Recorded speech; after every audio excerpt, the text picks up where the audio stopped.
Mesdames et messieurs, assalamu alaikum wa rahmatullahi wa barakatuh. Que la paix et bénédiction, mais aussi la miséricorde d'Allah soit sur vous tous. Encore une fois, je suis tout à fait ravi de vous retrouver dans cette nouvelle édition, dans votre émission hebdomadaire culture religieuse. À travers cette émission, bien sûr, on essaye de vous donner plus d'informations très utiles, très importantes en ce qui concerne l'islam pour enrichir, bien sûr, votre culture, enrichir même votre point de vue à propos de l'islam.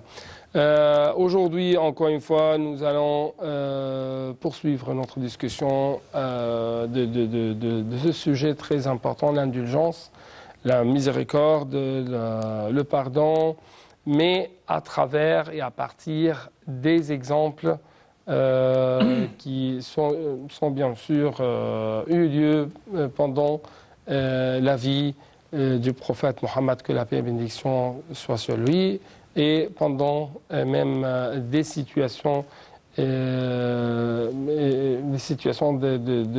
son, ou même de ses compagnies. Justement, tout ça à travers des explications de notre invité, Monsieur Sami Mandour, docteur Sami Mandour, le grand professeur à l'université de l'Azhar. Merci beaucoup pour votre présence. Je vous en prie. Merci beaucoup. Donc, le prophète Mohammed a dit « Ne te fâche pas ». Oui, puisque c'est les débuts. Bismillah ar-Rahman ar-Rahim. Alhamdulillah, wa salatu wa salamu ala sayyidina rasulillah wa ala alihi wa sahbihi wa man wala. Rabbi shrah li sadri wa yassir li amri wa hlul 'uqdatan min lisani yafqahu qawli. Comme vous l'avez déjà dit, le hadith du prophète, c'est un traitement psychique. Ouais. Puisque normalement, quand on dit la colère, c'est un instinct psychique. C'est une passion, quelque chose d'instinctif. Donc, l'un de nous peut se mettre en colère face à une situation telle. Et quand il y a une colère, il y a le feu des dents, puisqu'il y a des tensions. Ouais. Il y a quand même, oui, il y a des tensions, même quelque chose de maladif. Donc ça peut nuire à la santé de l'homme. Ouais. Donc de point de vue religieux, ça peut être un péché. Et de point de vue médical, ça peut aussi porter atteinte à la personne. Et donc le prophète sallallahu alayhi wa sallam, en tant que prophète et messager de la part d'Allah subhanahu wa ta'ala, essaye de guider les musulmans vers la juste voie, la voie juste, qui peut assurer leur bien-être et leur bonheur dans la vie ici-bas et dans l'au-delà. Ouais. Donc pour nous les musulmans, le temporel et le spirituel sont étroitement liés, sont intrinsèquement indissociables. Donc pour nous les musulmans, c'est ça. Il n'y a jamais une séparation entre le temporel et le spirituel. Donc, quand vous traitez l'un des hadiths du prophète sallallahu alayhi wa sallam, vous cherchez l'intérêt, votre propre intérêt dans ce monde-ci, mais aussi votre propre intérêt dans l'au-delà. Et donc, quand le prophète vous dit « ne te mets pas en colère », puisqu'il y a quelqu'un qui est venu au prophète sallallahu alayhi wa sallam, auprès du prophète, et lui dit « conseille-moi, donne-moi un conseil ». Imaginez, il y a beaucoup de personnes qui sont venues trouver le prophète sallallahu alayhi wa sallam et lui ont posé la même question. Donne-nous un conseil. Conseille-nous. Et à chaque fois, le prophète donne des réponses différentes. Ça dépend de quoi? Ça dépend de la personne qui pose la question. Ouais.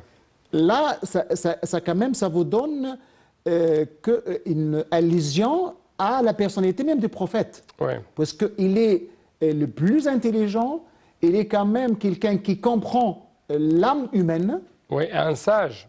Et les compagnons. Quand on dit prophète, c'est tout ça. Et les compagnons cherchent toujours la sagesse. Oui. Dans l'au-delà, dans la vie terrestre. Oui, partout, on doit chercher la sagesse. La sagesse. Mais le prophète sallallahu alayhi wa sallam comprend mieux et comprend parfaitement l'âme humaine. Et donc chaque personne qui vient, il comprend mieux sa situation. Et actuellement, on parle de fatwa, puisqu'il y a quelqu'un qui vient trouver un cheikh pour lui poser une question. Peut-être vous posez, il y a 3 personnes qui posent la même question et le cheikh leur donnait 3 réponses différentes, puisqu'il connaît bien les 3 personnes. Cette personne est venue auprès du prophète pour lui demander « Conseille-moi ». Donc le prophète lui dit « Ne te mets pas en colère ». Ouais. Pour lui, c'est un conseil, mais ce n'est pas le conseil qui est pour lui le plus important. Ouais. Donc il a posé la question encore une fois au prophète. « Au prophète, conseille-moi ». Et le prophète lui dit « Ne te mets pas en colère ». La 3e fois, il a posé la même question. Et le prophète lui a dit « Ne te mets pas en colère ». C'est pour lui dire, là, la colère, c'est quelque chose de très dangereux et de très grave pour la personne. Ouais. Donc pour vous, c'est quelque chose d'important, vous, en tant que personne. Et donc la colère, ça mène à quoi dans un hadith du prophète? C'est un feu. Ouais. C'est un feu qui brûle. Et qui brûle tes organes et ton corps. Ouais. Et donc, qu'est-ce que tu fais s'il y a du feu, Ouais. de l'incendie? Qu'est-ce que tu fais? C'est ce qu'on va savoir justement comment mettre fin à ce feu, maîtriser la colère et arriver au bon mœurs, mais justement après ce petit reportage.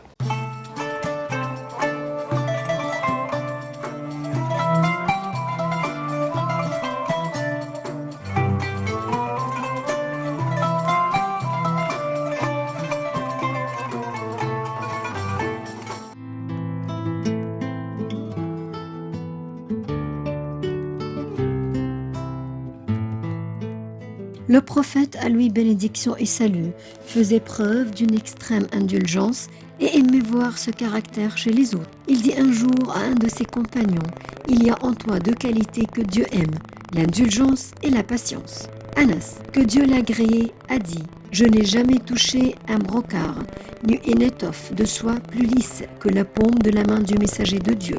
Je n'ai jamais senti de meilleur parfum que l'odeur du messager de Dieu. J'ai servi le messager de Dieu durant 10 ans. Jamais il ne m'a dit « Pour quelque chose que j'avais fait, pourquoi l'as-tu faite ?» Ni pour quelque chose que je n'avais pas fait, pourquoi ne l'as-tu pas fait? Une femme, connue pour sa grossièreté, passa un jour près du prophète, alors qu'il mangeait du pain trempé dans une soupe.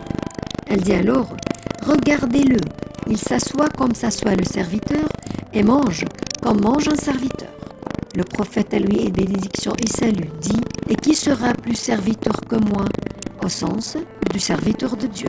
Elle dit « En plus il mange et ne me nourrit pas. » Il dit « Mange donc. » Elle dit « Donne-moi de tes mains. » Il lui donna de ses mains. Elle dit « Donne-moi de ce que tu as dans ta bouche. » Et il lui donna, et elle mangea.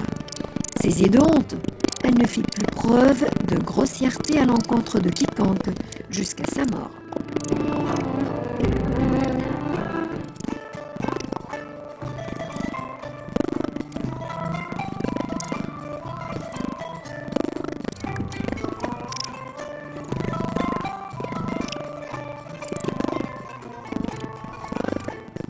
Colère, c'est un feu. C'est un feu. Oui. Jamra. Ouais. Dans un autre hadith, c'est une jamra. C'est du feu. Ouais. Et donc, qu'est-ce que nous devons faire si vous avez du feu, si le feu prend quelque chose, Ouais. donc qu'est-ce que tu dois faire? Tu dois Je prendre de l'eau pour Ouais. éteindre le feu. Oui. Donc, et l'eau. L'eau, c'est quoi? C'est quoi? C'est quoi? Vous avez plusieurs choses. Il y a l'eau, effectivement. Puisqu'il y a pour les musulmans les petites ablutions. Ouais. Et donc, l'un des conseils du prophète sallallahu alayhi wa sallam, C'est vous l'ablution. pourriez procéder à faire les petites ablutions. Ouais. Puisque si la colère est du feu, donc il y a l'eau qui doit éteindre la colère, mais pour vous aider à maîtriser la colère. Ouais. C'est aussi l'un des conseils du prophète. Mais aussi, si vous êtes dans une situation, maintenant, on est en face, et l'un de nous, Hacha lillah, a déjà mis, s'est mis en colère. Ouais. Donc, qu'est-ce qu'il doit faire? Il doit quitter place. Ouais. C'est là aussi l'une des solutions. Vous devez changer de situation. Si vous êtes assis, vous devez être debout. Si vous êtes ici dans cette chambre-là, vous devez quitter la chambre pour apaiser la situation. Imaginez par exemple, je vous donne un exemple concret. S'il y a deux conjoints, homme et femme, mari et épouse, dans un appartement, dans une chambre, et il y avait un problème, une crise, donc il y avait une colère. Il y avait le mari et l'épouse. Imaginez par exemple, qu'est-ce que je donne un exemple. Dans ce cas, si on y a deux conjoints, allez, homme et femme, donc ça va perturber la situation et ça va mener à quelque chose de plus dangereux. Puisque, enfin, on peut quand même, ça peut mener au divorce. Puisque on n'a pas dompté, maîtrisé, contrôlé on n'a pas cherché même à nous sortir de cette impasse. Donc là, le prophète nous dit, il faut changer de situation. Donc c'est une éducation. Oui. Ce sont des pratiques. Comment nous pouvons... Maîtriser, dompter, j'utilise même le terme dompter. Quand vous avez un animal sauvage que tu dois dompter, donc vous devez aussi dompter votre colère. Maîtriser, contrôler, autocontrôle. C'est une autocontrôle enfin. Donc dans ce cas-là, le prophète, donc vous devez changer de place. Là aussi, vous pourriez quand même avoir recours à l'invocation. Là, vous avez un hadith de prophète qui nous demande aussi de invoquer en disant Allahumma ghfir li dhanbi wa adhib ghayza qalbi. Pardonne-moi mes fautes et dissipe le courroux de mon cœur. Parce que la colère se trouve où? Dans le cœur. Encore une fois, cette prière.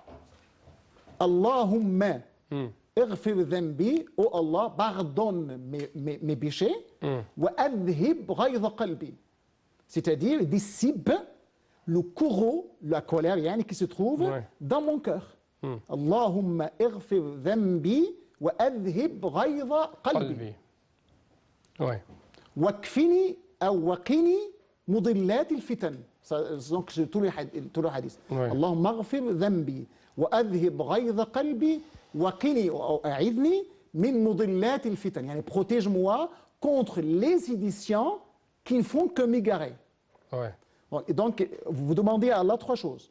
Pardon, qu'Allah dissipe tout ce qui est dans le cœur, puisque rencontrer votre Seigneur, il man ja'a biqalbin salim. Donc là, Allah, vous avez besoin d'un cœur saint pour rencontrer votre Seigneur. Et donc là, vous devez faire ça en tant que musulman. Donc là, nous devons répéter l'invocation. Allahumma ghfir dhanbi wa adhib ghayza qalbi wa ajirni ou a'idni min mudillat al-fitan. Pardonne mes péchés, dissipe le courroux de mon cœur et en plus, protège-moi contre les séditions qui font que m'égarer. Donc, ce sont les plus importants pour nous. Donc l'ablution, changer de place, avoir recours à Allah subhanahu wa ta'ala pour se tuer. Autre conseil, rappelez bien les situations dans lesquelles le prophète se trouvait. Qu'est-ce qu'il a fait? Prendre le prophète comme exemple. Est-ce que vous pouvez nous donner deux exemples concrets. Si on a le temps, on pourrait donner un troisième. Exemple avec les musulmans et avec les non-musulmans. Imaginez quelqu'un qui est venu auprès du prophète, un jeune homme, qui a déjà de la passion, de l'instinct et tout ça. Et donc, qu'est-ce qu'il a fait? Il est venu trouver le prophète pour lui demander une question bizarre, quelque chose de bizarre. Il est venu au prophète, lui dit, au prophète, autorise-moi de commettre la fornication. Imagine là la demande. Et en présence des compagnons du prophète, Mohammed sallallahu alayhi wa sallam. Et donc tout le monde commence à le gronder et se mettre en colère contre ce jeune homme qui a déjà un instinct. Il a besoin de remplir, d'assouvir à ses besoins sexuels, mais il vient au prophète pour lui demander autorisation à faire la fornication. Quelle était la réponse du prophète? C'est ce qu'on va savoir. Excusez-moi, après cette petite visite à une mosquée monumentale.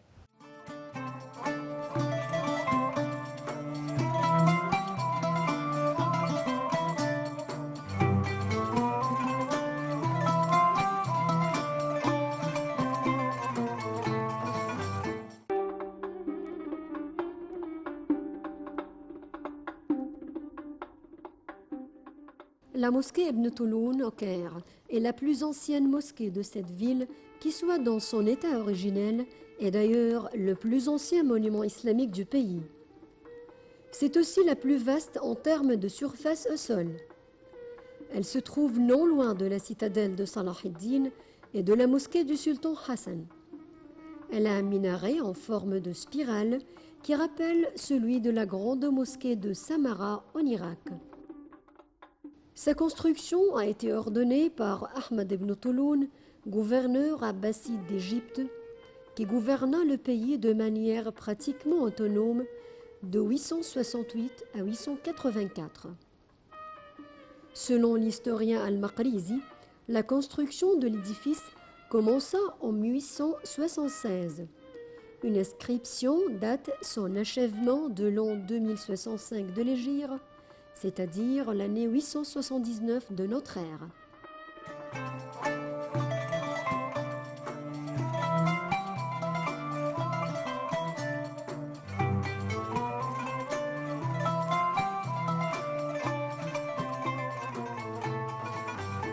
Donc, il y avait un des compagnons qui a dit au prophète Mohammed, permettez-moi ou autorisez-moi de commettre la fornication. De commettre la fornication. Quelle était donc la réaction, la réponse du prophète? Nous avons dit la réaction des autres compagnons, c'est grandement comme ça, et colère. Mais le prophète... Ici, c'était, par exemple, les compagnons étaient, si je peux dire, avant l'islam, il y avait ce qu'on appelle al-jahiliya. Oui, c'est ça. Oui, c'est-à-dire... Mais là, le prophète est là pour oui, le prophète a été envoyé, oui. Le messager d'Allah a été envoyé pour enseigner... Pour parfaire le noble caractère. Oui. C'est ça. Et apaiser les esprits. L'esprit jahilite. Oui, de la jahilite. Oui. Oui, normalement, mais quand même, c'est normal que le compagnon se mette en colère. Oui, oui. Puisque c'est quelqu'un qui est venu demander autorisation de faire un acte abominable, un acte atroce. C'est la fornication. Et donc, c'est normal que les compagnons se mettent en colère. Mais là, le prophète leur apprend comment être indulgent, comment être halim. Et le prophète, c'est le summum de l'indulgence. Et donc, qu'est-ce que le prophète a fait? Il leur a dit, approche. Approche. Et il s'est approché. Et le prophète commence à lui poser des questions.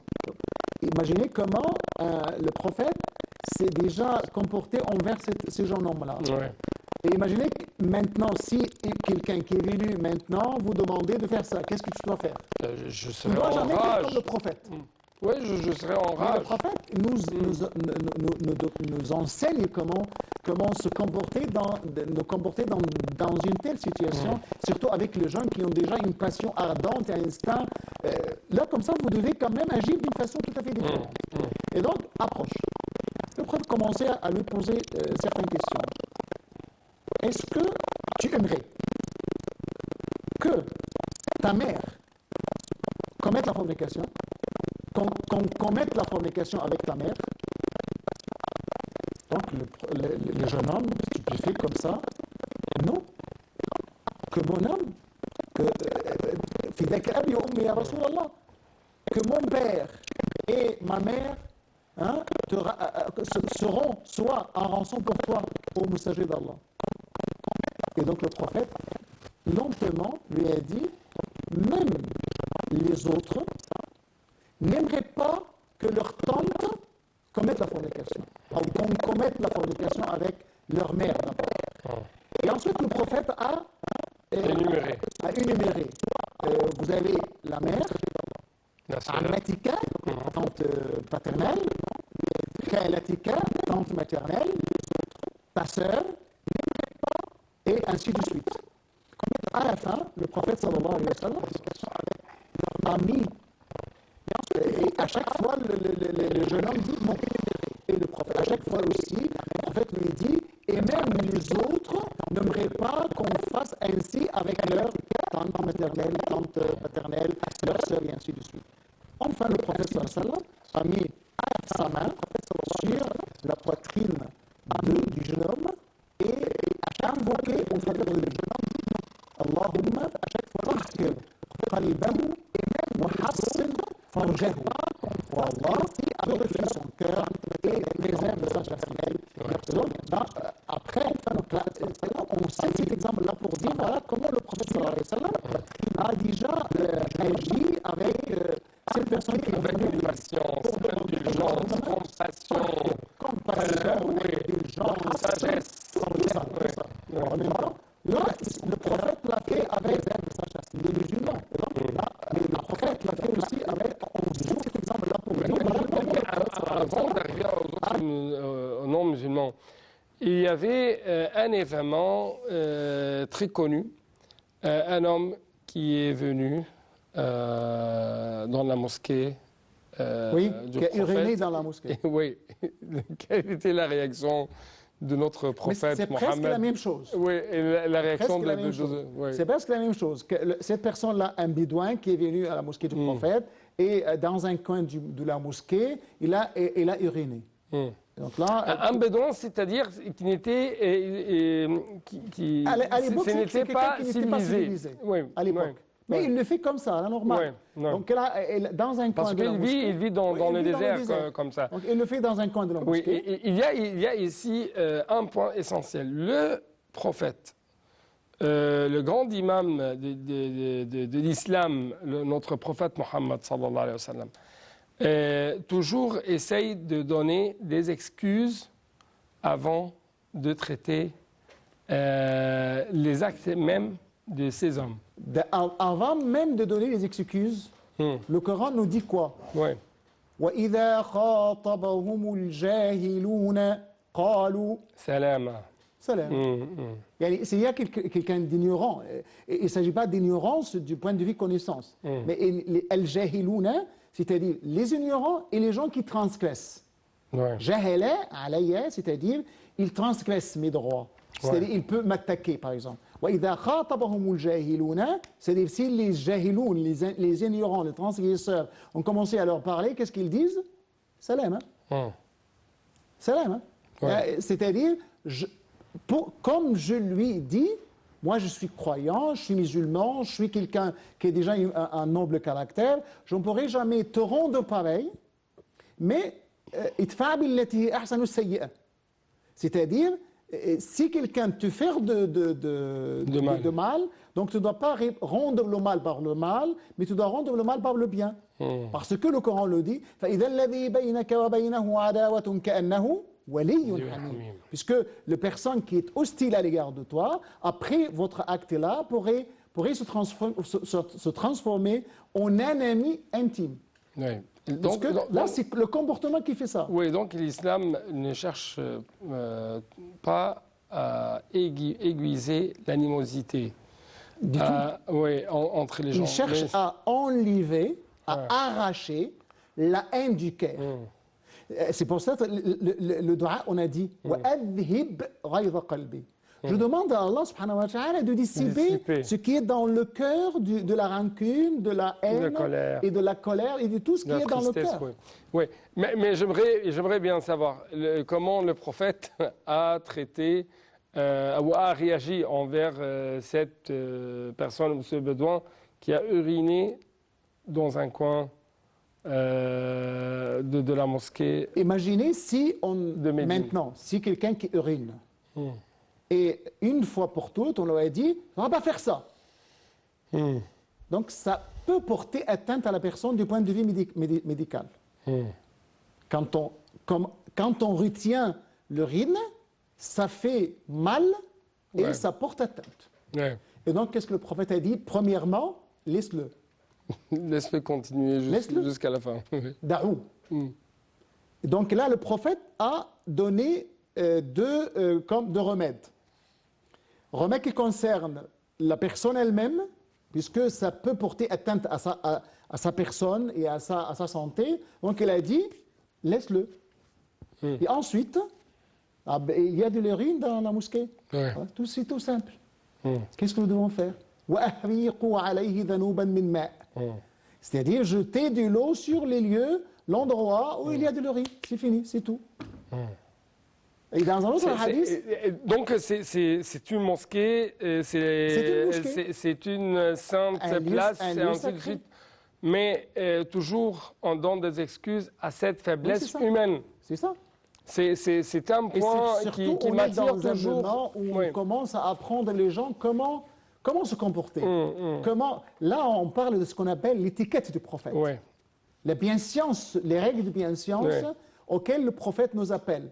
Dans les vêtements, comment s'habiller, comment marcher.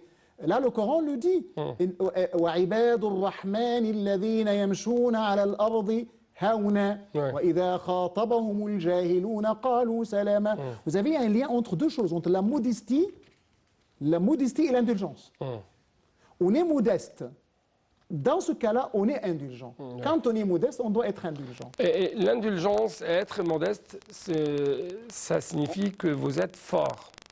Oui, là, un hadith très important aussi. Je vous rappelle tout rapidement. Là, le prophète a posé une question à aux compagnons. Ma shadidu fikum. C'est-à-dire qu'il est la personne la plus forte auprès de vous, dans votre point de vue. Donc, les compagnons ont dit, le plus fort parmi nous, c'est Al-Kipat. C'est Al-Kibouré, comme lutter et vaincre dans le combat.